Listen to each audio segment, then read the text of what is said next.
The first time the suspect smiled was before the question was even asked.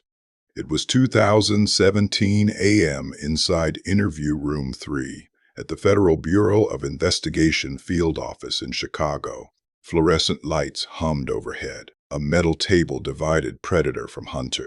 On one side sat Special Agent Daniel Reeves, 15 years in behavioral analysis, trained to read microexpressions the way other men read headlines. On the other side sat Adrian Vale, 34 years old, no prior record, no digital footprint beyond basic employment history, and the prime suspect in a string of disappearances that had left investigators chasing ghosts. Reeves hadn't spoken yet. He was studying Vale's hands. No tremor, no tapping. Calm pulse visible at the throat. Too calm. Vale leaned back slightly and said, "You're going to ask me where I was on October 14th at 9:32 p.m. I was at home. Alone. You already know that." Reeves didn't move. That was, in fact, the first question on his legal pad. Most suspects guess. They anticipate, but they don't nail the exact timestamp. Reeves kept his face neutral. "Why would you assume that's my first question?" Vale smiled again. "Not wide. Controlled. Because it's the first question you always ask." That wasn't entirely true. But it was close. Over the next 20 minutes, something unsettling unfolded. Every time Reeves prepared to shift direction, timeline inconsistencies. Phone pings near Lake Michigan. A witness who placed Vale's car 2 blocks from the last victim's apartment. Vale would preempt him. "You're about to mention the tower data," Vale said, eyes steady. Reeves felt a flicker of irritation. He masked it. "You think it places me near her building," Vale continued, folding his hands. "But you can't prove I left my vehicle." He was right again. Behind the two-way mirror, behavioral analyst Dr. Miriam Kessler watched with tightening focus. She had studied interrogation resistance, counter-questioning strategies, even psychopathy indicators. This was different. Vale wasn't deflecting. He was predicting. When Reeves paused deliberately, a classic silence technique designed to increase psychological pressure, Vale filled it. "You're trying to make me uncomfortable with silence," he said softly. "It won't work."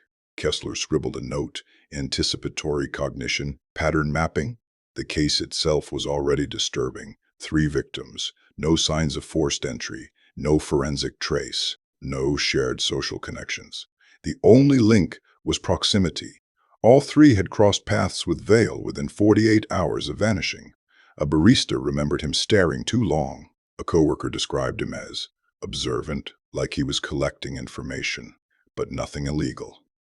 Until the 3rd disappearance.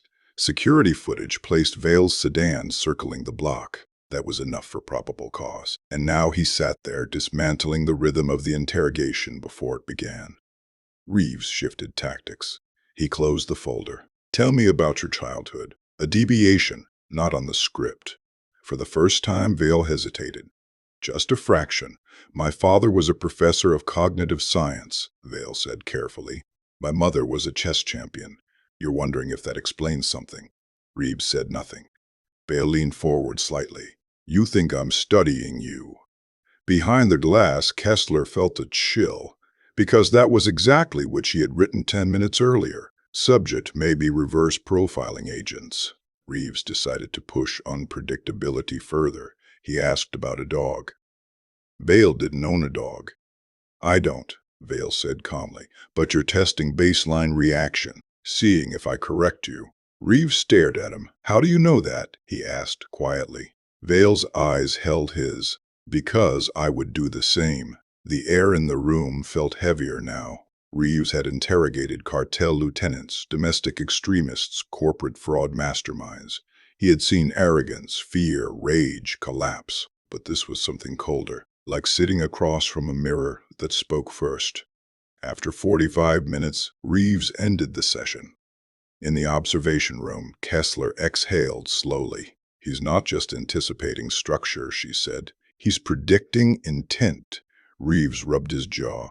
"Everyone tries to outsmart the process." "No," Kessler replied. "He's ahead of it." They reviewed the footage frame by frame.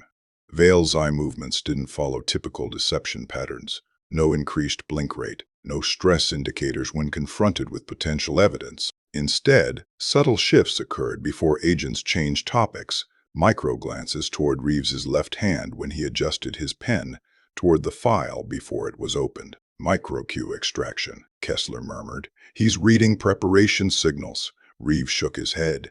That doesn't explain the timestamps. Silence filled the room. Unless, Kessler rewound the tape again. At minute 12, just before Reeves referenced the phone data, Vale's gaze flicked briefly to the corner of the room, not the mirror, but the security camera housing. You don't think, Reeves began. Kessler's voice lowered. What if he's done this before? Not arrested, not charged, just studied. They pulled background data again. Vale's father had published research on predictive behavioral modeling, algorithms designed to anticipate human decision-making patterns based on limited input. Reeves felt the pieces shift. You think he trained himself? Kessler didn't answer immediately, or someone trained him. Meanwhile, in his holding cell, Adrian Vale lay on the narrow cot staring at the ceiling. His lips moved almost imperceptibly, whispering patterns under his breath. Question. Pause. Deflection. Emotional pivot. Evidence bluff. Silence pressure. He mapped them like chess openings. He had spent years studying interviews online, courtroom footage, police body cam transcripts, thousands of hours cataloging rhythm, breathing shifts, pen clicks, shoulder tension before confrontation. He knew the choreography, and he knew something else. Tomorrow, they would change tactics. They would bring in a new interrogator, someone unpredictable. Vale smiled faintly in the dark, because he already knew what she would ask first. By morning, the tone inside the Chicago field office of the Federal Bureau of Investigation had shifted from irritation to controlled urgency. Adrian Vale had not confessed. He had not contradicted himself. He had not even sweated, but he had done something arguably worse. He had destabilized the structure of the interrogation itself. Dr. Miriam Kessler didn't sleep. Instead, she built a profile not of a killer, but of a strategist. Vale wasn't reacting in real time. He was running probability trees. Every interrogation tactic used against him, silence pressure, timeline confrontation, emotional bait, false evidence suggestion, followed statistical patterns. Even deviation from structure was, in itself, predictable because trained agents deviate in trained ways. He's not reading minds, Kessler told Reeves. He's forecasting behavior. So we become unpredictable, Reeves replied. Kessler shook her head. True unpredictability is almost impossible in a professional environment, but we can disrupt his pattern modeling. They brought in someone outside the behavioral analysis unit, Special Agent Elena Marquez. She had spent years undercover infiltrating fraud networks and extremist cells. She disliked scripts. She didn't carry legal pads. She preferred conversation to confrontation.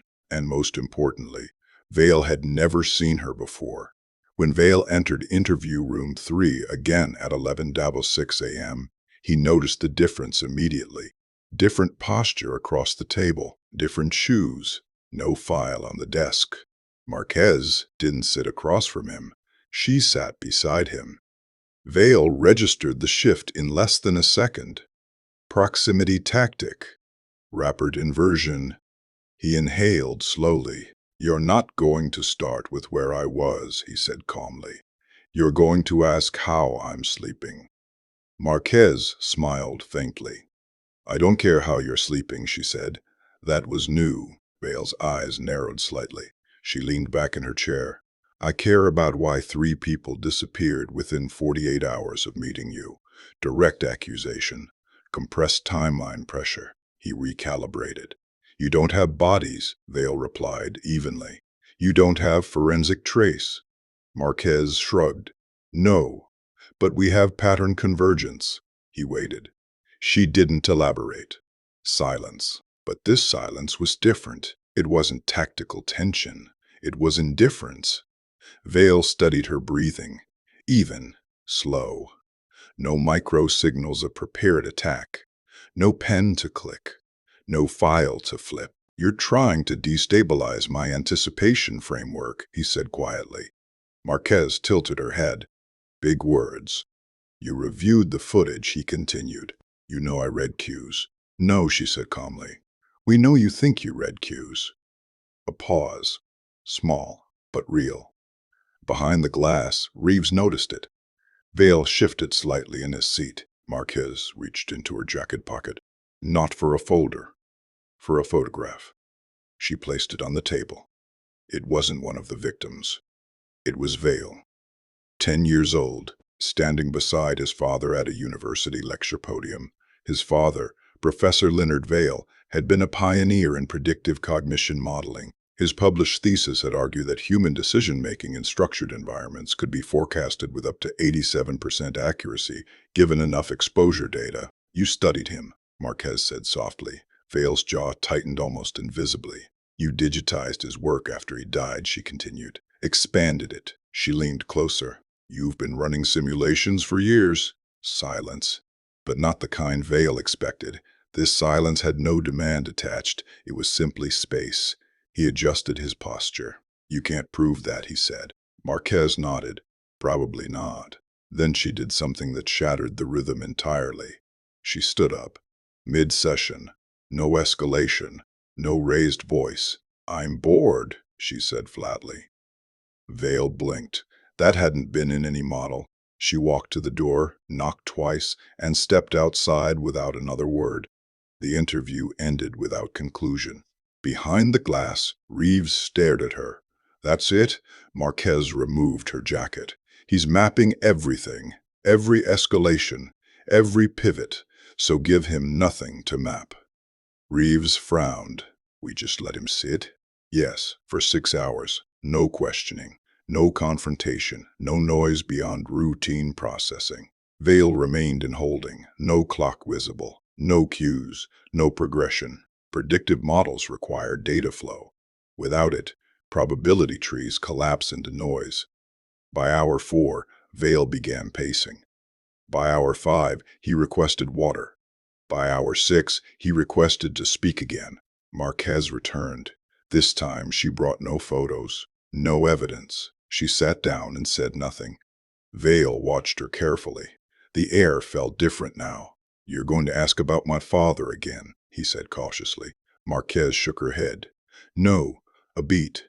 You're going to ask why I circle neighborhoods before dark." His breathing changed. That detail had not been discussed. Not directly. Marquez leaned forward slightly. "Why do you circle neighborhoods before dark?" For the first time since his arrest, Adrian Vale did not answer immediately. His eyes flicked, not to her hands, not to the door, but to the corner camera. As if calculating, because something had shifted. The models he relied on were built on structured interrogation psychology. But Marquez wasn't interrogating. She was observing decay. And decay is harder to predict. "You think I enjoy the anticipation," Vale said finally. "The build-up before something happens." Marquez didn't react. "You think I escalate tension for stimulation." Still nothing. Vale's lips parted slightly. "You're wrong." Marquez spoke quietly. "Then explain it." He leaned back. Silence stretched. For the first time it belonged to him. But something subtle had cracked, because he no longer sounded certain of the next move. And in the observation room, Dr. Kessler saw it clearly. The predictive engine in Vale's mind was encountering randomness. And randomness was dangerous, especially for someone who had spent a lifetime believing he was always one step ahead. What none of them knew yet, not Reeves, not Marquez, not even Kessler, was that Vale's confidence didn't come only from pattern recognition. It came from something else, something planted long before his arrest, something inside the building itself. The flaw wasn't in Adrian Vale's intelligence, it was in his assumption. For years he had believed prediction was power. Study the structure, map the rhythm, extract the cue before it formed. His father, Professor Leonard Vale, had called it anticipatory dominance. If you could forecast human behavior with enough accuracy, you controlled the board before the first move. But prediction requires visibility, and the Federal Bureau of Investigation had just removed something critical: access. By late evening, the building's internal network logs were under review. It wasn't suspicion at first, just routine digital forensics tied to the victim's devices. But a junior cyber analyst noticed something strange. Intermittent handshake pings hitting the facility's guest Wi-Fi router during the previous week. Encrypted. Short bursts, timing aligned precisely with scheduled interrogation blocks. Dr. Miriam Kessler felt the cold realization first. He's not just modeling behavior, she said quietly. He's harvesting variables. The source wasn't inside the interrogation room. It was in the holding corridor. During processing, Vale's watch had been cataloged and stored, but no one had checked the lining of his belt.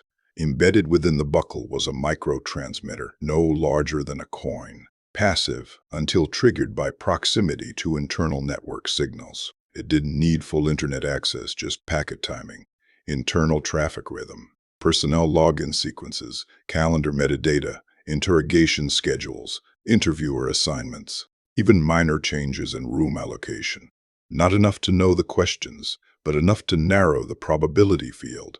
Vale hadn't been psychic. He'd been narrowing outcomes in advance. When Agent Elena Marquez entered instead of Daniel Reeves, Vale adjusted, but his predictions were built on preloaded expectation trees. When Marquez walked out mid-session, left him without time cues, she severed his data feedback loop.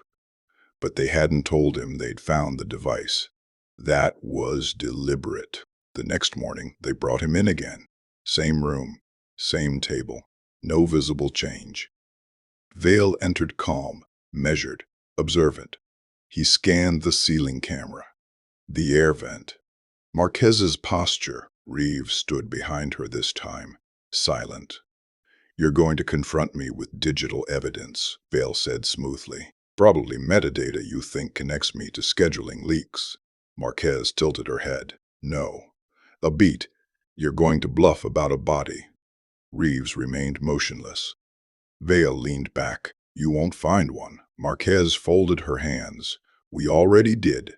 The words were quiet, no dramatic emphasis, just placed on the table like a chess piece. For the first time, Vale's pupils expanded. Microseconds, but visible. "We recovered partial remains early this morning," she continued. "Dental match pending." That wasn't entirely true. They had recovered nothing. But they had found the transmitter, and they knew something else. If Vale relied on data, then remove it and introduce uncertainty. "You're lying," he said carefully. "Maybe," Marquez replied. "But here's the problem." She slid a small evidence bag onto the table. Inside it, the belt buckle. Vale's eyes locked onto it.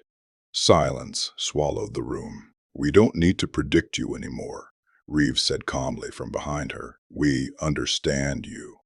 Vale's breathing shifted. Small, faster. The confidence wasn't gone, but it was destabilized. "You built models to anticipate structure." Kessler's voice came through the intercom speaker for the first time. "You relied on controlled environments. But you made a mistake." Vale's jaw tightened. "You assumed we'd stay inside the pattern." Marquez leaned closer. "You like anticipation, Adrian. The tension before something happens." He didn't answer. "So here's your problem," she continued softly. "You don't know whether we found a body. You don't know what's real. And for the first time since you walked in here." She paused, long enough to stretch the silence thin. "You don't know the next question." It hit him not as accusation, but as absence. Prediction depends on pattern continuity. Uncertainty collapses confidence. Vale swallowed. "You think breaking my model changes the evidence?" he asked. But the edge was gone. Reeves stepped forward. "No, but it changes you." Minutes passed. No shouting, no threats, just stillness. Vale's mind, trained to simulate branching interrogative pathways, now encountered a void. No data feed, no structured escalation, no predictable pivot, randomness. His fingers twitched once against the metal table. "You're wrong about one thing," he said finally, voice lower now. "I didn't do this for control." Marquez waited. "I did it," he continued slowly, "to prove something." "To who?" she asked. A longer pause, then the crack widened. "To him. His father, the professor who believed human behavior could be forecasted with ruthless precision. The disappearances had not been chaotic. They had been experiments. Isolation variables. Timing variables. Timing variables. Environmental mapping. And the interrogation itself, the final trial. Could he outpace federal behavioral experts using predictive cognition? For months he had rehearsed. For weeks he had refined hardware. For days he had narrowed their tactical range, until Marquez stepped outside the pattern. You removed the data stream, Bailey whispered almost to himself. You introduced entropy. Kessler exchanged a glance with Reeves. Yes, she said to the speaker. We did. His shoulders dropped, not in defeat, but in recognition. The board was no longer visible, and without visibility, prediction failed. I can show you where, Vale said quietly. The room remained still. Where what? Reeves asked. He looked up, and this time there was no smile before the question. Where she is. Hours later, search teams moved toward an abandoned industrial storage complex near the river. Inside interview room 3, the fluorescent lights hummed the same as they had at 2017 a.m. the first night. But something fundamental had shifted. Adrian Vale had believed he knew every question before it was asked. In the end, the question that broke him wasn't spoken first. It was the one he could no longer predict.